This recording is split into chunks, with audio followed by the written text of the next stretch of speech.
Ladies and gentlemen, welcome back. We got Kaiju number 8, chapter 21, and I'm just going to be honest with you. This is probably one of my favorite chapters of Kaiju number 8, but we're going to get into that later.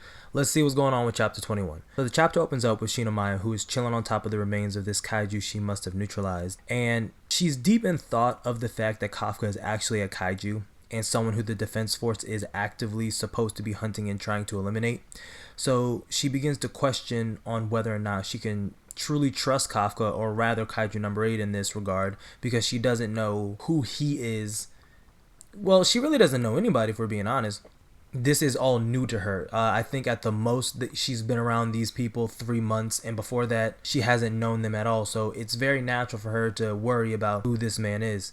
But before she could finish her thought, she's interrupted by her boy. He pops up after his showdown with the humanoid Kaiju and with Vice Captain Hoshina from chapter 20. He apologizes for making her worry, and Shinomiya gives us this standard main female-like protagonist response where she's blushing and denying the fact that she was worried for him, even though we know that she was worried for him. And deep down, she is happy that he is back unharmed, because she was kind of worried for him initially. I think, the beginning of chapter 19? I think he dipped, something like that. But again, deep down, she's happy that he is back unharmed, but this is an anime, so she begins to scold him for just running off in the previous chapter. But KAFKA's body finally catches up with him, and then he collapses. But I want y'all to check out on page 3 how fast Shawty had moved to catch this man, because she wasn't close by any stretch of the imagination, and she managed to get there within a decent amount of time. He wasn't about to smack the ground. No, she caught him quick, which means she's pretty much moving. I really do like the fact that Matsumoto continuously develops these defense force suits and what they can do, not only just telling us, but he's also showing us. This was something very subtle that somebody might have missed. Moving through the chapter, KAFKA apologizes for letting the Kaiju that hurt her get away, and also that they need to go and check on Ichikawa and Iharu, and before he could say anything else, because he's borderline frantic at this point. A man just passed out, and then he springs back up, and now he's saying, we gotta go check on this person, we gotta go check on this person, we gotta do this, we gotta do that. You need to relax, my guy. Okay, that's what you need to do. And Shinomiya responds and says, hey, I'll just kill him myself. And she also responds and says that going to Ichikawa and Iharu would be a waste of time, and explains to this man that the defense force has been making spin-off technology from Kaiju powers, specifically the restorative powers. And I don't know why they keep finding the need to bring this up about the suits, especially, I know I just praised how much they expand on the suits, but this particular aspect, they've really been trying to hammer in to everybody who's reading the restorative abilities of these suits. We get it.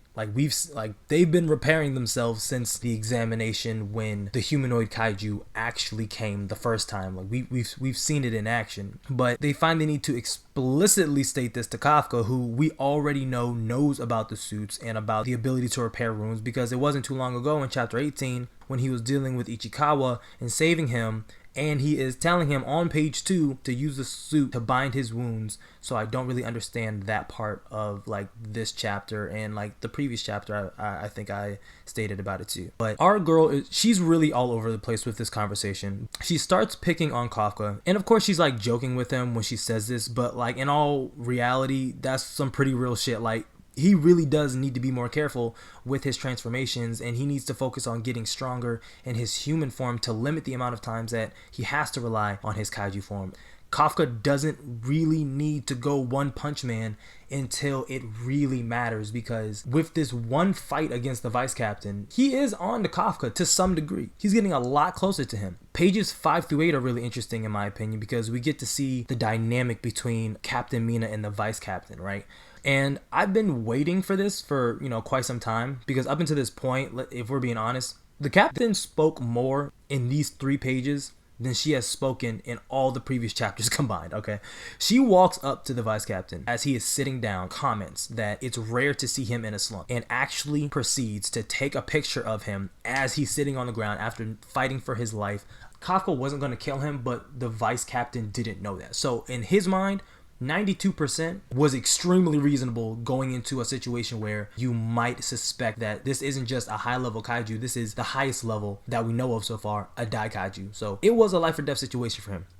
And she comes in and takes a picture of this man as he's trying to like get himself together. True savage shit. But on a serious note, it is nice to see some personality come into this woman, because yeah, being a strong silent type is cool and all, but it's not if you're the main protagonist and you're constantly gonna be in the frame. She asked about Kaiju number 8, and this is where she learns that it may be considered a daikaiju, and this is where we learn on page 7 that the last daikaiju occurrence was 5 years ago in an incident known as the Fukuoka case.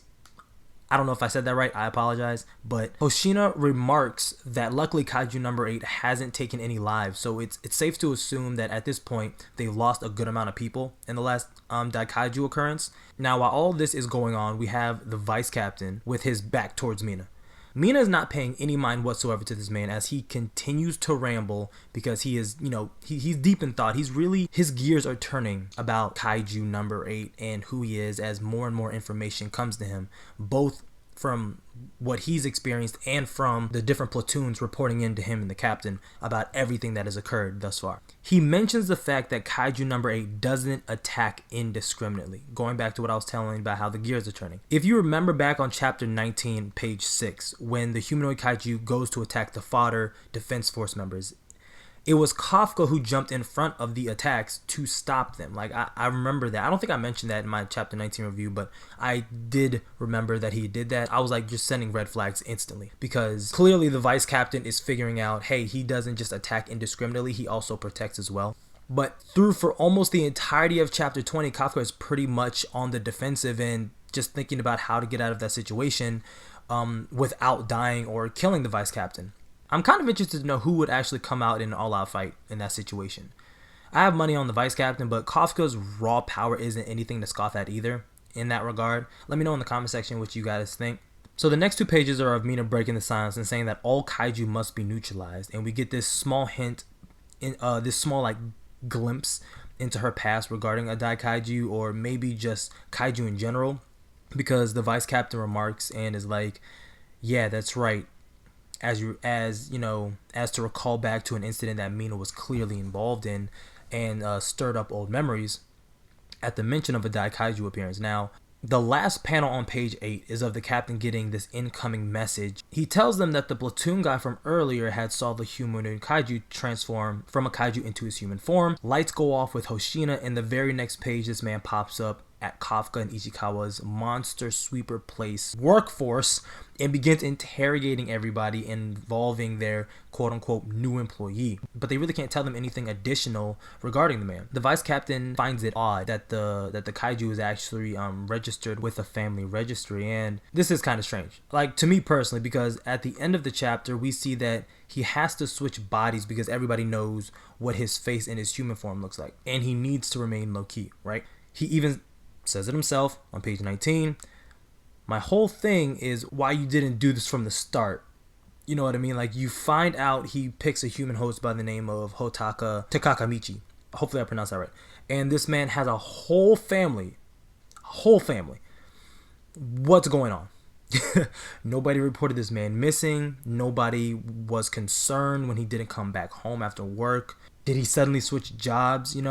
It's possible. I'm not saying it's not, but anyway, the humanoid kaiju kills some poor sap on page 17, and apparently whenever he kills someone and takes over the body, he does gain all the knowledge of that person or instantly becomes aware of their personal information, because we see from the humanoid kaiju he took over, he instantly knew the name Kanji Nagamine, age 34. It mentions that he lives alone, which is good for our antagonist because this man was just put through the ringer from KAFKA. And the crazy part is, even after being beat the hell down from KAFKA, he still manages to talk a good amount of shit. And is going to start plotting on killing this man KAFKA. So I don't know. This reminds me. This might just be a revenge series coming from the antagonist point of view. I don't know. Hopefully our antagonist levels up. Hopefully the humanoid kaiju, our boy Kanji. I'm just gonna call him Kanji the kaiju. Hopefully Kanji the kaiju manages to level up get some big boy Shigaraki upgrades to him, and then tries to take on KAFKA, because nothing we have seen thus far when he tries to fight KAFKA makes me think he's going to win. In my book, he is 0-2. He was going to be 0-1 and dubbed at the Defense Force exams if he stayed. So that's 0-1. And this fight that we just seen here now that forced him to switch bodies, that's his second loss from our boy KAFKA. But ladies and gentlemen, that is all I have for y'all today. If y'all made it to the end, thank you for rocking with me. Go plus ultra and smash that subscribe button if you're new. Like the video, share the video, comment on the video, all that fancy stuff. And like always, until next time, I'm out. All locations locked down. Dig in and hold them. Losing Charlie. Losing B. We lost A. Taking A. Hostile spy plane established overhead. We lost Bravo. Alpha secure. Spy plane standing by.